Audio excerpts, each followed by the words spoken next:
Assalamualaikum warahmatullahi wabarakatuh. Innal hamdalillah nahmaduhu wa nasta'inuhu wa nastaghfiruh wa na'udzu billahi min syururi anfusina wa min sayyiati a'malina. May yahdihillahu fala mudilla lahu wa may yudlil fala hadiyalah. Wa asyhadu an la ilaha illallah wahdahu la syarika lahu wa asyhadu anna Muhammadan abduhu wa rasuluh. Allahumma salli ala Muhammad wa ala ali Muhammad kama sallaita ala Ibrahim wa ala ali Ibrahim innaka Hamidum Majid. Wa barik ala Muhammad wa ala ali Muhammad kama barakta ala Ibrahim wa ala ali Ibrahim innaka Hamidum Majid. Qala Allah Ta'ala fi kitabihil karim, ya ayyuhalladzina amanu taqullaha haqqa tuqatih wa la tamutunna illa wa antum muslimun. Wa qala ta'ala, ya ayyuhan nasu taqu rabbakumul ladzi khalaqakum min nafsin wahidah wa khalaqa minha zawjaha wa batha minhuma rijalan katsiran wa nisaa wattaqullaha alladzi tasaaluna bihi wal arham innallaha kana 'alaikum raqiba. Wa qala ta'ala, ya ayyuhalladzina amanu taqullaha wa qulu qawlan sadida yuslih lakum a'malakum wa yaghfir lakum dhunubakum wa may yuti'illaha wa rasulahu faqad faza fawzan 'azima. Amma ba'du. Bapak, ibu-ibu yang dimuliakan Allah Subhanahu wa taala, alhamdulillah, puji syukur kita menunjukkan kehadirat Allah Subhanahu wa taala yang masih berkenan memberikan dua nikmat, yaitu nikmat kesehatan dan waktu luang, sehingga pada kesempatan subuh yang berbahagia ini kita bisa bertemu kembali dalam kajian fikih keluarga. Semoga Allah Subhanahu wa taala memberkahi majelis kita dan menjadikan apa yang kita pelajari bersama sebagai ilmu yang bermanfaat bagi kita semuanya. Ilmu yang menuntun kita mendapatkan kebahagiaan yang hakiki di dunia dan di akhirat kelak. Salawat serta salam semoga senantiasa tercurahkan kepada Nabiullah Muhammad sallallahu alaihi wa ala alihi wasallam dan juga kepada keluarganya, istri-istrinya, anak turunnya dan para sahabatnya serta seluruh pengikutnya dalam kebaikan hingga di akhir zaman nanti. Dan semoga Allah Subhanahu wa taala senantiasa menetapkan nikmat iman, Islam dan sunnah bagi kita semuanya hingga kita menghadap keharibaan Allah Subhanahu wa taala. Bapak, ibu-ibu yang dimuliakan Allah Subhanahu wa taala, insyaallah taala dengan senantiasa memohon inayah dan taufik dari Allah Subhanahu wa taala, kita akan melanjutkan kembali kajian fikih keluarga dengan mengacu kitab Bulughul Maram karya Al-Hafidh Ibnu Hajar Al-Asqalani rahimahullahu taala. Dalam pertemuan subuh kali ini kita akan membahas hadis yang ke-16 dan juga hadis yang ke-17 dari kitab Bulughul Maram. Berkata rahimahullahu ta'ala, Wa an Abi Burdata ibni Abi Musa an abihi, dari Abu Burdah ibnu Abi Musa dari ayahnya radhiyallahu taala anhu. Qala, beliau mengatakan, qala Rasulullah sallallahu alaihi wasallam, Rasulullah sallallahu alaihi wasallam bersabda, la nikaha illa biwaliyin, pernikahan tidak sah kecuali dengan wali. Rawahu Ahmadu wal arba'atu was-sahahahu Ibnul Madini wa Tirmidzi wa Ibnu Hibban wa illa bil irsal. Hadis diriwayatkan oleh Imam Ahmad dan imam yang 4, Al-Imam Abu Dawud, Al-Imam Tirmidzi, Al-Imam Ibnu Majah, dan Al-Imam An-Nasa'i rahimahumullah, dan disahihkan oleh Al-Imam Ibnul Madini dan Al-Imam Tirmidzi serta Al-Imam Ibnu Hibban. Namun sebagian ahli hadis menilai bahwa hadis ini merupakan hadis yang mursal. Wallahu a'lamu bissawab. Hadis dari Abu Burdah bin Abu Musa ini telah disahihkan oleh sebagian ulama mu'asirin. Di antaranya adalah Syekh Muhammad Nasiruddin Al-Albani rahimahullah ta'ala dalam Sahih Sunan At-Tirmidzi, mengikuti tashih pensahihan dari ulama yang sebelum beliau, sebagaimana yang dikatakan oleh Al-Hafidh Ibn Hajar Al-Asqalani rahimahullah ta'ala, yaitu Al-Imam Ibnu Madini, Al-Imam At-Tirmidzi, dan juga Al-Imam Ibnu Hibban rahimahumullahu jami'an. Hadis yang ke-17, wa rawa Ahmadu anil Hasan an Imran ibn Husain marfu'an, dan Al-Imam Ahmad telah meriwayatkan hadis secara marfu' dari Hasan, dari Imran ibnu Al-Husain radhiyallahu ta'ala anhu, la nikaha illa biwaliyin wa syahidaini, pernikahan tidak sah kecuali dengan seorang wali dan 2 orang saksi. Hadis dari Imran bin Husain ini telah disahihkan oleh Syekh Al-Albani rahimahullahu ta'ala dalam Sahih Al-Jami'. Wallahu ta'ala a'lamu bis-shawab. Bapak ibu-ibu yang dimuliakan Allah Subhanahu wa ta'ala, Rasulullah Muhammad sallallahu alaihi wa ala alihi wasallam bersabda dalam hadis yang mulia ini, la nikaha illa biwaliyin. La nikaha, perkataan la di sini dalam bahasa Arab istilahnya adalah la nafi, masuk ke dalam lafaz yang berupa isim nakirah, la nikaha. Apabila la nafi masuk ke dalam isim atau kata benda yang nakirah, yang belum tertentu, maka ada beberapa makna. Makna yang pertama adalah menafikan atau meniadakan wujud dari sesuatu.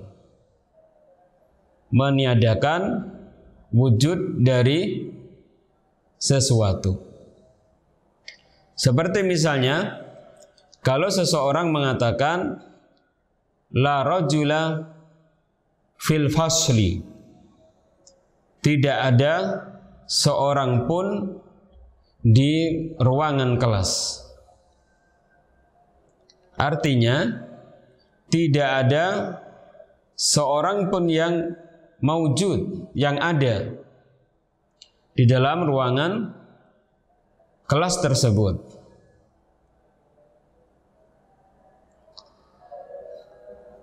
Atau misalnya la kitaba fauqal maktabi, tidak ada kitab di atas meja.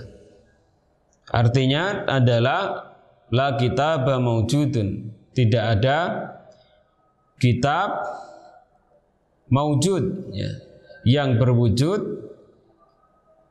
di atas meja. Berarti la di sini meniadakan wujud dari sesuatu. Kemudian yang kedua, maknanya adalah meniadakan keabsahan dari sesuatu. Meniadakan keabsahan dari sesuatu. Contohnya misalnya la nikaha illa biwaliyin, tidak ada nikah kecuali dengan wali. Artinya la nikaha sahihun, tidak ada pernikahan yang sah kecuali ada walinya.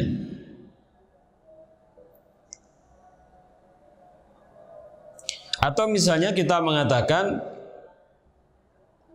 la salata illa biwudu'in. Perkataan kita la salata illa biwudu'in artinya adalah la salata sahihatun illa biwudu'in. Tidak ada salat yang sah melainkan dengan berwudu. Jika seseorang salat tanpa berwudu maka tidak sah salatnya. Atau misalnya ucapan kita la shauma illa biniyatin, tidak ada puasa kecuali dengan niat. Artinya adalah lan shauma sahihun illa biniyah, tidak ada puasa yang sah kecuali dengan disertai niat. Kemudian makna yang ketiga adalah meniadakan kesempurnaan dari sesuatu. Ahlus sunnati wal jamaah mengatakan bahwa kullu ma la yatimmu yasihhu nafyuhu, semua yang tidak sempurna boleh untuk ditiadakan. Karena itulah makna dari la nafi diantaranya adalah la nafi lil kamal, meniadakan kesempurnaan. Seperti misalnya la i'tikafa illa fi thalathati masajid, tidak ada i'tikaf kecuali di 3 masjid, yaitu Masjidil Haram, Masjidil Nabawi, dan Masjid Al-Aqsa. Perkataan la i'tikafa maksudnya adalah la i'tikafa sahihun, la i'tikafa kamilun, tidak ada i'tikaf yang kamil, yang sempurna. Bukan maknanya adalah la i'tikafa sahihun, tidak ada i'tikaf yang sahih. Tetapi yang benar dan ini adalah merupakan madhab dari jumhur ahlul ilmi, la i'tikafa illa fi salasati masajid, maknanya adalah la i'tikafa kamilun illa fi salasati masajid, tidak ada i'tikaf yang sempurna. Demikian juga misalnya la imana liman la amanata lahu, Tidak ada iman bagi orang yang tidak memiliki sifat amanah. Artinya adalah la imana kamilun. Tidak ada iman yang sempurna bagi orang yang tidak memiliki sifat amanah. Kesimpulannya la apabila masuk ke dalam isim yang nakirah yang belum tertentu memiliki 3 makna tersebut. Dan dalam konteks hadis ini makna la di sini adalah la nafi lisihhati. Dengan demikian maka la nikaha sahihun illa biwaliyin. Pernikahan tidak sah kecuali dengan wali. Bapak ibu-ibu yang dimuliakan Allah Subhanahu wa taala, dari hadis yang mulia ini kita mendapatkan sebuah faedah, yaitu adanya wali merupakan syarat sah pernikahan. Zahir hadis yang baru saja kita bacakan tadi menunjukkan bahwa adanya wali merupakan syarat sah pernikahan, dan ini adalah merupakan pendapat dari jumhur ahlul ilmi dari kalangan ulama Hanafiyah, dari kalangan ulama Malikiyah, ulama Syafi'iyah, dan ulama Hambaliyah. Adapun Al-Imam Abu Hanifah rahimahullah ta'ala, beliau mengatakan bahwa adanya wali bukan merupakan syarat sah pernikahan, namun adanya wali dalam pernikahan hukumnya adalah mustahab, hukumnya adalah sunnah. Namun perkataan beliau di sini merupakan perkataan yang mahjujun bil adillah al-qawiyah minal kitabi wa sunnah, perkataan yang terbantah oleh zahir dari Al-Quran maupun sunnah-sunnah yang sahihah dari Nabi sallallahu alaihi wa ala alihi wasallam. Di antaranya adalah firman Allah Subhanahu wa taala dalam surah Al-Baqarah ayat yang ke-232. Allah Subhanahu wa taala berfirman, "Wa idza talaqtumun nisaa fabalaghna ajalahunna fala ta'dhuluhunna ay yankihna azwajahunna idza taradaw bainahum bil ma'ruf." Apabila kalian mentalak istri-istri kalian lalu habis masa iddahnya, maka janganlah kalian, yaitu para wali, menghalangi mereka untuk menikah lagi dengan calon suaminya apabila telah terdapat kerelaan di antara mereka dengan cara yang ma'ruf, dengan cara yang baik.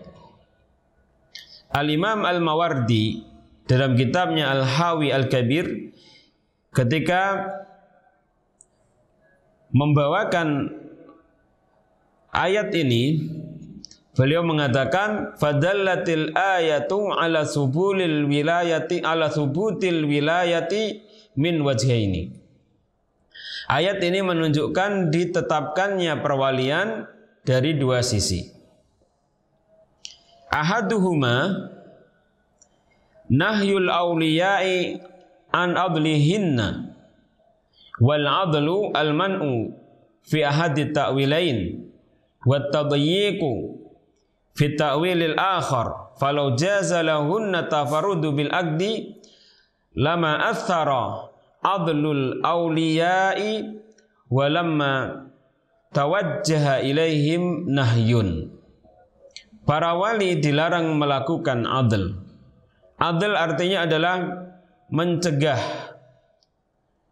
Menurut salah satu dari 2 penafsiran dan bermakna mempersempit dalam penafsiran yang lain.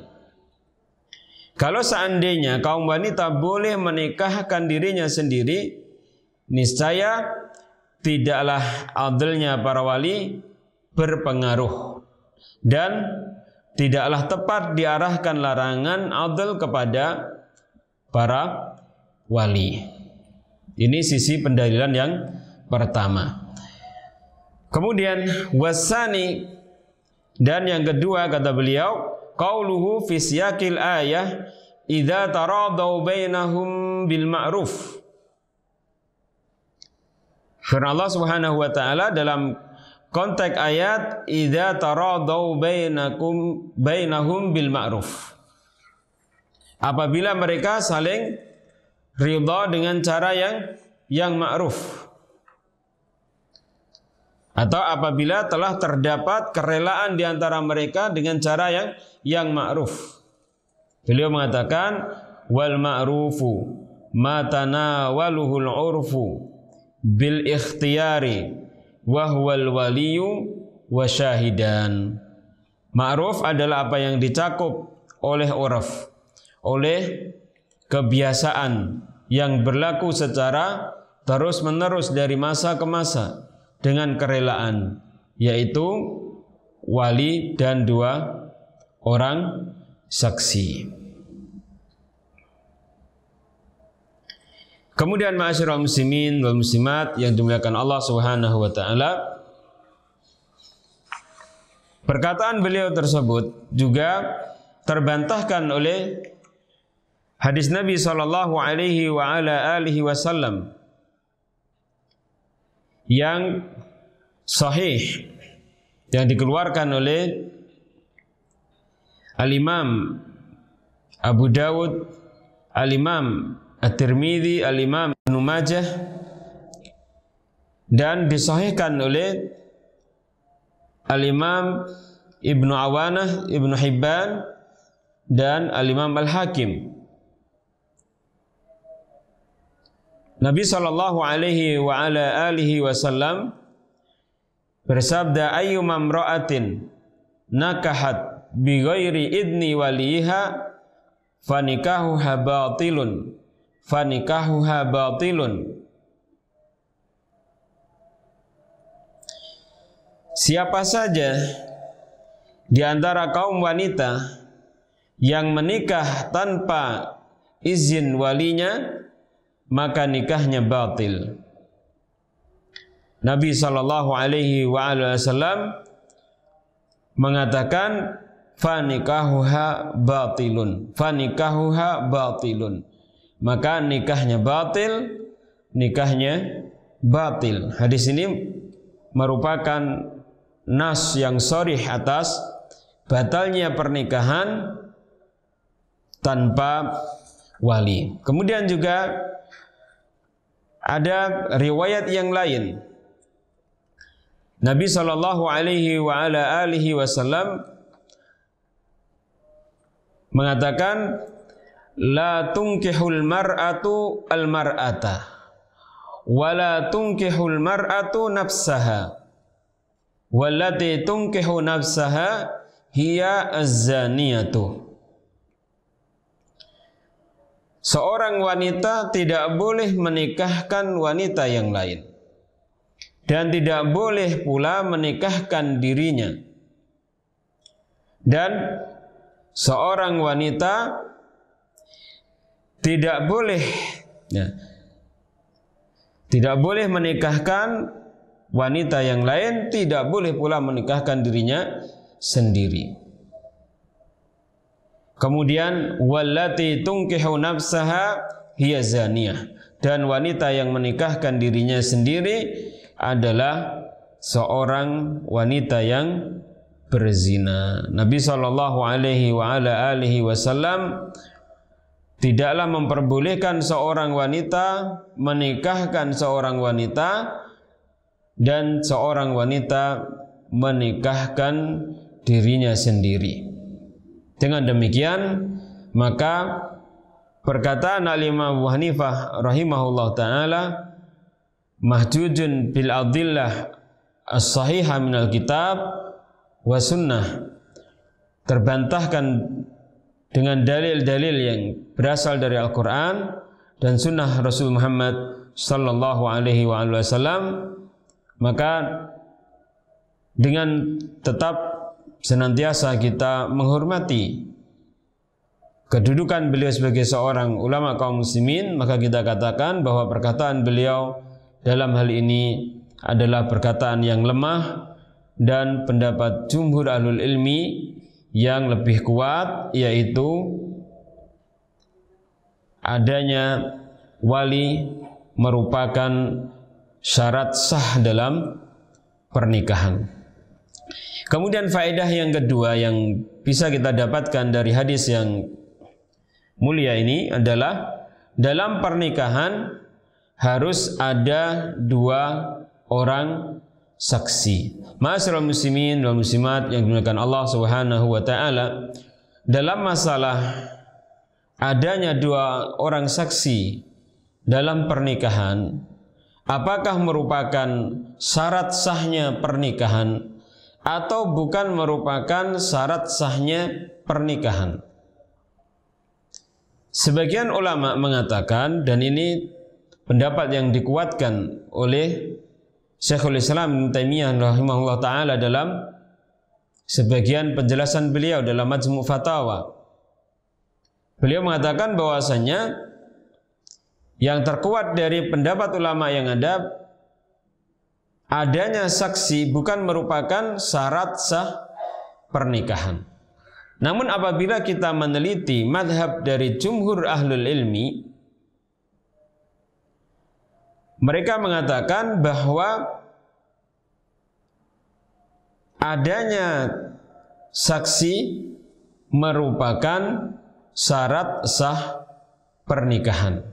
Dan telah berlalu penjelasannya bahwa hadis yang berbunyi la nikaha illa biwaliyin wa syahidaini adalah hadis yang sahih menurut sebagian ahlul ilmi. Telah mensahihkannya Syekh Muhammad Nasiruddin Al-Albani rahimahullah ta'ala dalam Sahih Al-Jami' As-Saghir.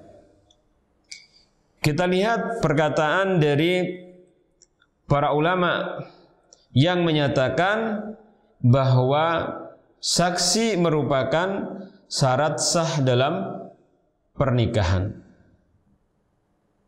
Al-Imam At-Tahawi rahimahullah ta'ala dalam kitabnya Mukhtasar Ikhtilafil Ulama, beliau mengatakan qala ashabuna la nikaha illa bisyuhudin wa huwa qaulu Tsauri wasyafi'i.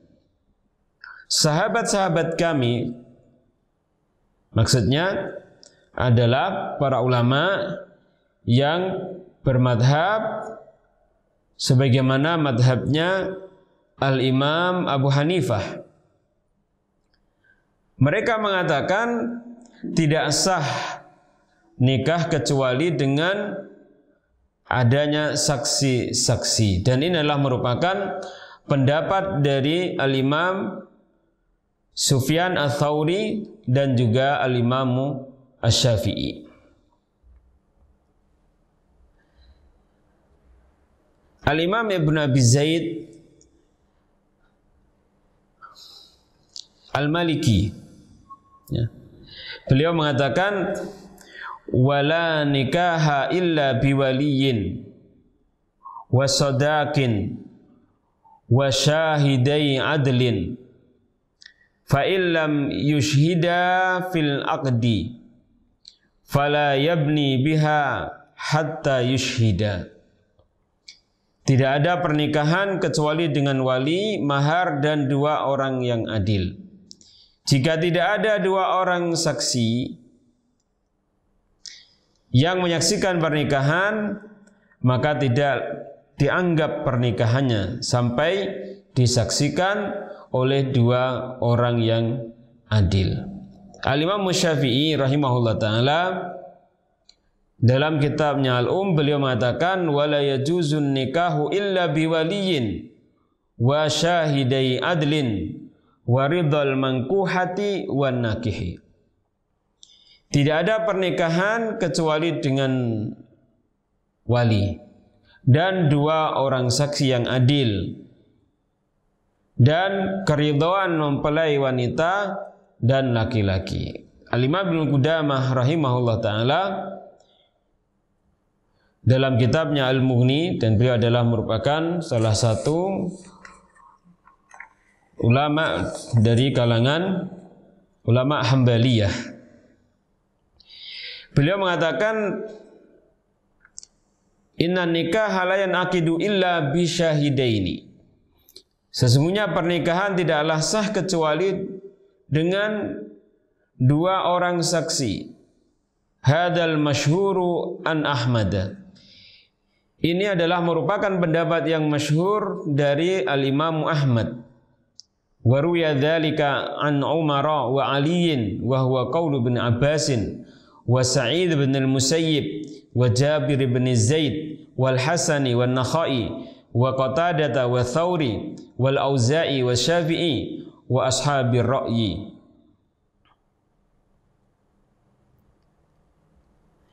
Pendapat ini diriwayatkan dari Umar, Ali, Ibnu Abbas radhiyallahu ta'ala anhum ajma'in, Sa'id bin Musayyib, Jabir bin Zaid, Al-Hasan, An-Nakhai, Qatadah, As-Sawri, Al-Auza'i, Asy-Syafi'i, dan ashabur ra'yi rahimahumullahu ta'ala.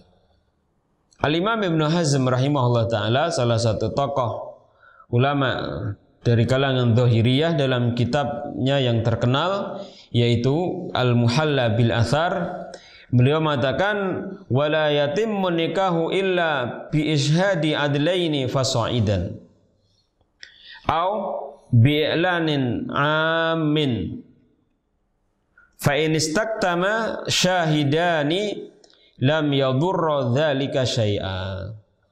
Tidak sempurna pernikahan kecuali dengan persaksian 2 orang yang adil atau lebih, atau dengan memberitahukannya secara umum, mengumumkannya, menyebarkan beritanya secara umum. Jika 2 orang saksi menyembunyikannya perihal pernikahan tersebut, maka tidak menyebabkan masalah sedikit pun. Ma'asyiral muslimin wal muslimat rahimani wa rahimakumullah. Dalam masalah ini maka hendaknya kita berhati-hati, karena kaitannya dengan kehalalan farji seorang wanita yang asalnya adalah haram.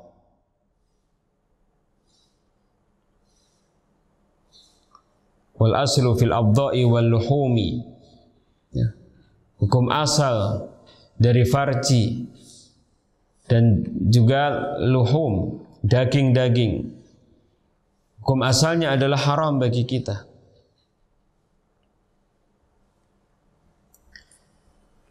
Jika kita maklumi hal ini, maka hendaknya kita harus berhati-hati dalam masalah yang berkaitan dengan farji.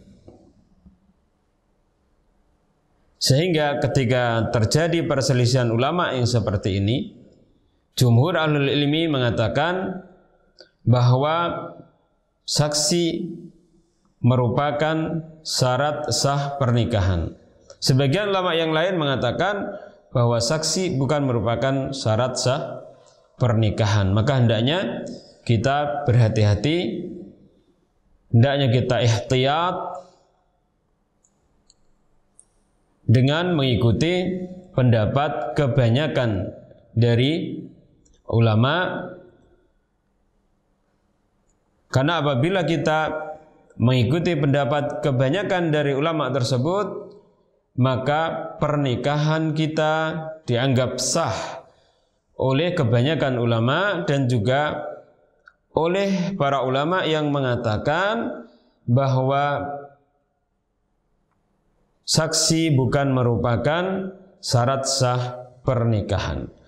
Adapun jika kita mengikuti pendapat sebagian ulama yang mengatakan bahwa saksi bukan merupakan syarat sah pernikahan. Kemudian kita menikah dengan tanpa adanya saksi, atau seseorang menikah dengan tanpa adanya saksi, maka menurut kebanyakan ulama pernikahannya dianggap tidak sah. Dengan demikian maka dia terjerumus ke dalam khatar azim, terjerumus ke dalam bahaya yang sangat besar. Karena itu masyarakat muslimin dan muslimat yang dimuliakan Allah Subhanahu wa taala, di dalam kita memilih dan menetapkan suatu pendapat, maka kita hendaknya juga memperhatikan fiqhul ma'alat, fikih ma'alat, fikih dari konsekuensi ucapan yang kita pilih tersebut. Setelah tentunya kita melihat dan memperhatikan dalil-dalil yang dibawakan oleh para ulama. Wallahu ta'ala a'lamu bis-shawab.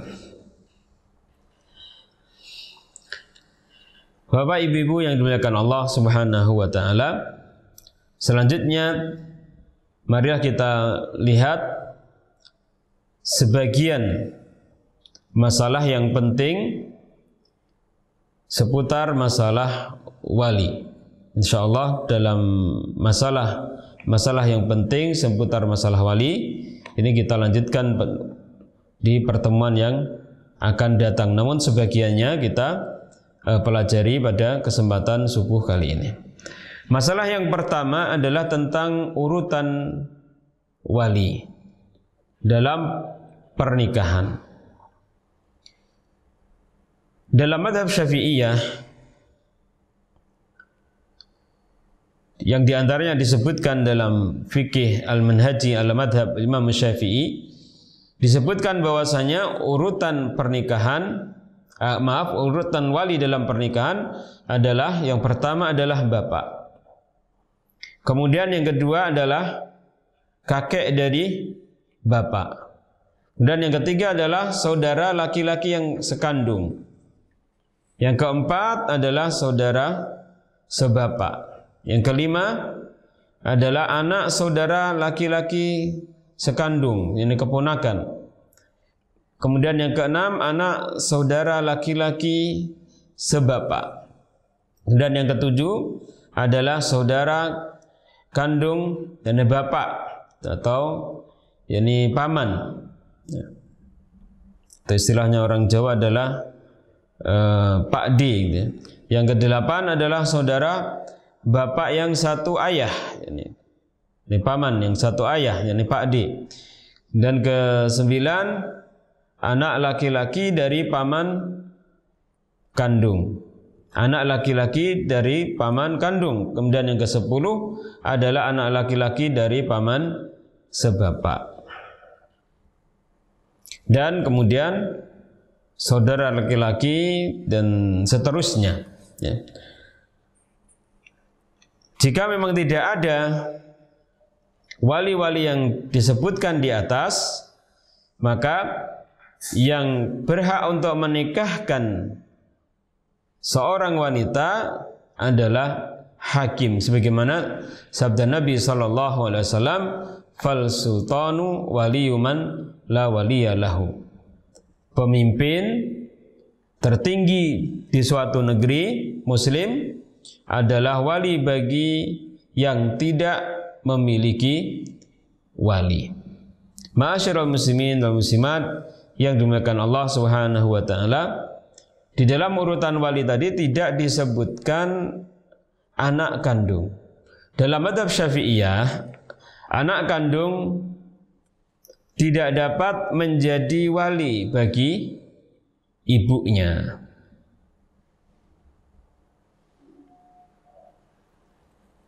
Namun jumhur ahlul ilmi berdasarkan dalil-dalil yang ada, mereka mengatakan bahwa anak kandung bisa menjadi wali bagi ibunya. Dalilnya diantaranya adalah yang pertama, Rasulullah Muhammad sallallahu alaihi wa ala alihi wasallam ketika menikah dengan Ummu Salamah radhiyallahu taala anha, yang menjadi walinya adalah putra beliau Umar bin Abi Salamah. Ya, putra Ummu Salamah dengan Abu Salamah. Ketika Rasul sallallahu alaihi wasallam melamar Ummu Salamah dan kemudian terjadi dialog antara Rasulullah Muhammad sallallahu alaihi wa ala alihi wasallam dengan Ummu Salamah pada waktu itu, akhirnya kemudian Ummu Salamah radhiyallahu taala anha, beliau mengatakan, "Kum ya ghulam fazawwij ummaka." Berdirilah wahai anak kecil, yakni Umar bin Abi Salamah, nikahkanlah ibumu. Riwayat ini diriwayatkan oleh Imam Nasai, oleh Imam Al-Hakim, dan juga Al-Imam Al-Baihaqi. Dan Al-Imam Hakim rahimahullah ta'ala, beliau mengatakan bahwa sanad hadis tersebut adalah sahih, dan Al-Imam Mudzahibi rahimahullah ta'ala menyetujuinya.